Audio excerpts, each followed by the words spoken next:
The Nigerian Gas Association has celebrated its 20th anniversary in Lagos in grand style, re-emphasizing its relevance in the nation's gas industry. The president of the association, Mrs. Audrey Jo Ezigbo, restated the NGA's commitment to remain a driving force as long as the gas sector exists.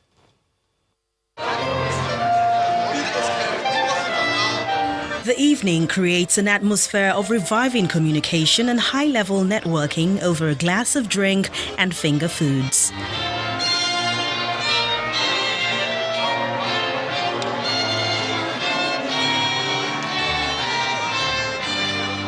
Events progress into the full-packed hall with industry leaders, government officials and captains of industry for an exclusive evening of grand gala, awards, fine dining amidst exciting performances.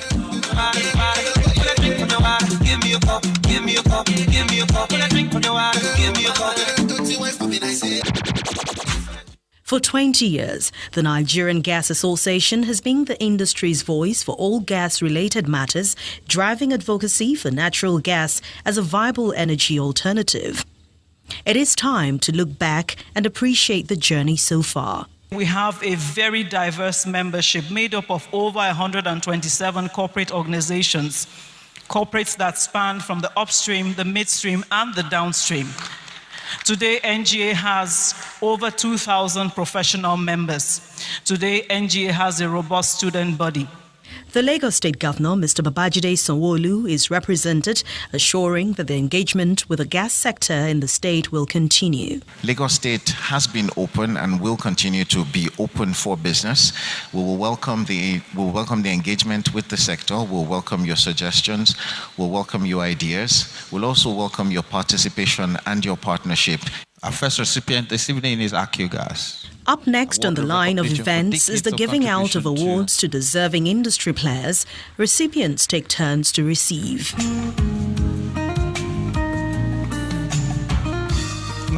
Other awards rolling to honor past leaders of the association since inception, known to have shown exemplary stewardship.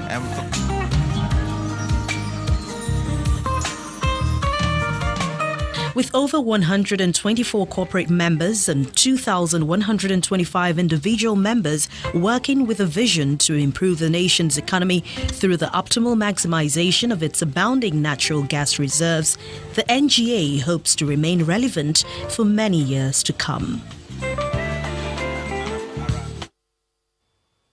Let's find out what's happening in the world of business. Anne is standing by.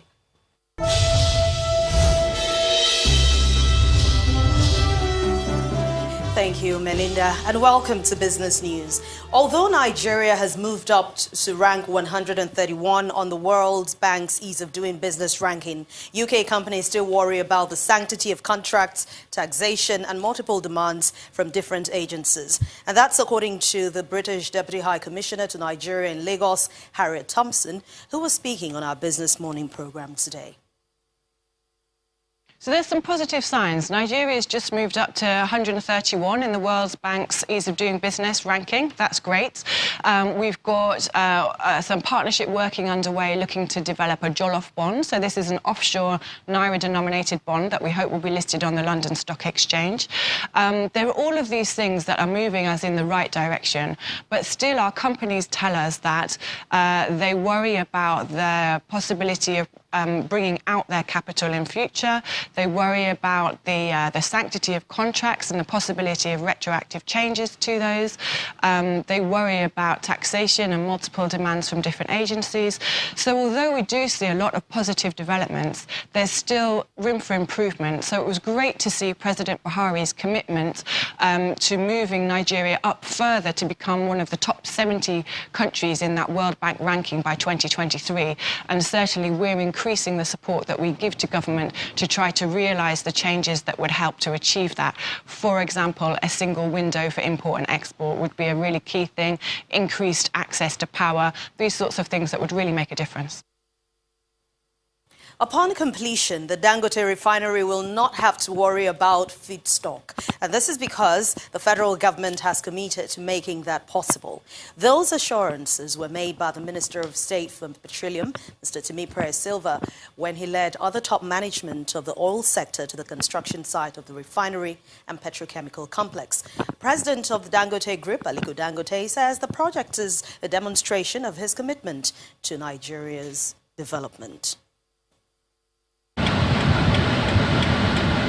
Steady and surely, column by column, lines upon lines, machine movements, men at work, tons and tons of steel fitted and waiting to be fitted, and many more under construction work. This is the Dangote Refinery and Petrochemical Complex upscaling on work.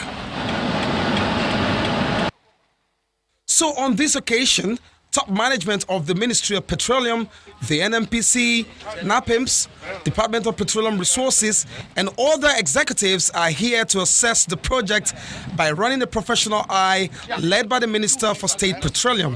Because we have a lot of goods that is supposed to come, but we are going to start using it now. Arguably the busiest project around the world, 7 times the size of Victoria Island, billions of dollars in investment, 650 barrels crude oil processing daily when completed, propylene and propane from the petrochemical complex, a pipeline system, access road, tank storage facilities, marine terminal, a breakwater, jetty and harbor. The project is huge. After the tour and assessment, now to the verdict from the federal government. In terms of support, it will be in the area of feedstock.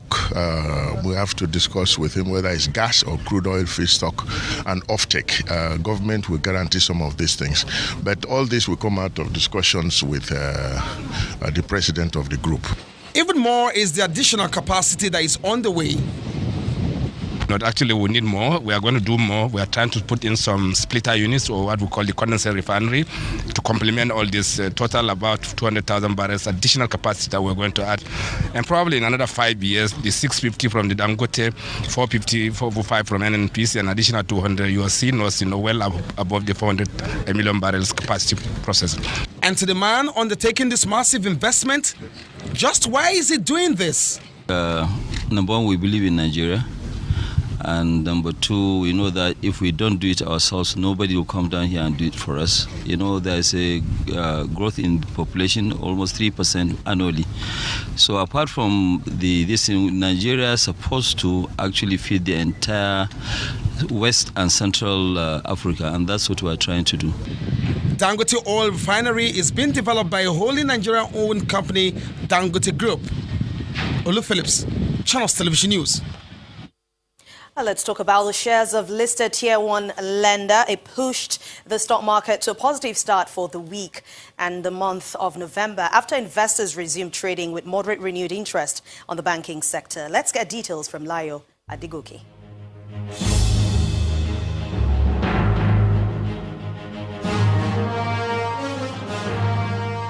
Thank you for joining us on the Stock Market Report. After starting the first day of November in negative territory, the stock market reversed the downturn, starting the first trading week with a 0.41% rise today on renewed bargain hunting for low-priced blue-chip equities. The slight rebound in Monday's session comes on the back of gains from Tier 1 lenders, GT Bank, UBA and Axis Bank, which pushed the banking sector up 2.49%, while industrial goods gained 0.65%, thanks to the 3.14% increase in the share price of Cement Company of Northern Nigeria. On the flip side, consumer goods shared 1.27%, insurance lost 0.73%, and oil and gas was down 0.12%. Shares of Axis Bank were the most traded for the day in terms of volume, while Zenith Bank was the highest in terms of value. In all, a total of 368.1 million shares worth 2.76 billion naira were traded on Monday. Champion Breweries was top on a list of 18 gainers by 10%, while Feedstocks Healthcare led 11 other losers by 10%. That's it on the Stock Market Report. I'm Layo Adegoke.